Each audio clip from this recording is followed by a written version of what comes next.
Saudara-saudari terkasih, dalam pengalaman sehari-hari,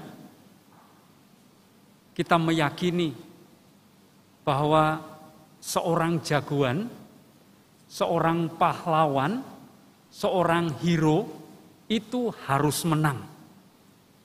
Kita tidak rela kalau seorang jagoan itu kalah, apalagi mati. Itu bisa kita lihat dalam film-film, dalam cerita-cerita, dalam novel. Hampir semua berbicara tentang jagoan yang hebat, jagoan yang tak bisa kalah, jagoan yang tak bisa mati. Itulah pengalaman sehari-hari. Tetapi ini berbeda dengan Yesus. Dalam bacaan Injil yang pertama tadi kita mendengar Yesus justru malah masuk ke Yerusalem dengan memakai atau dengan menunggang seekor keledai.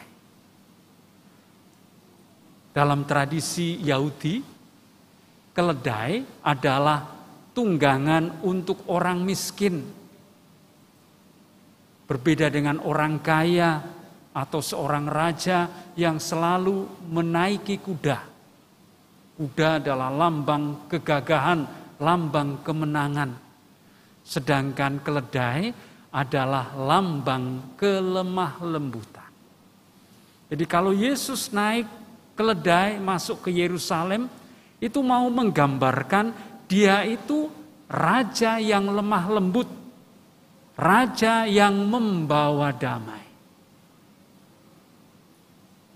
Ini juga menggemakan apa yang pernah dinubuatkan oleh Nabi Zakaria sekian abad sebelum Yesus ada.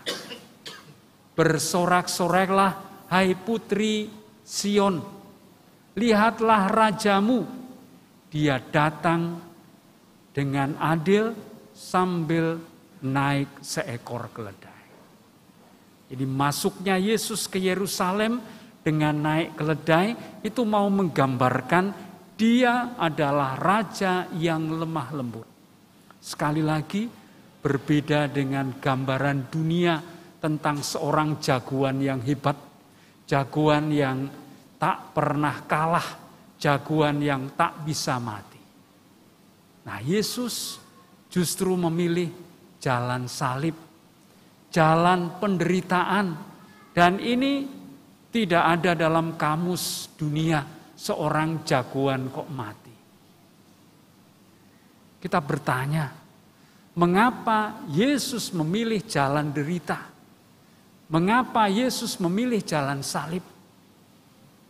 Karena disitulah dia mengalahkan kejahatan. Dia menang atas kuasa dosa dan maut, sehingga keselamatan itu terbuka untuk kita semua.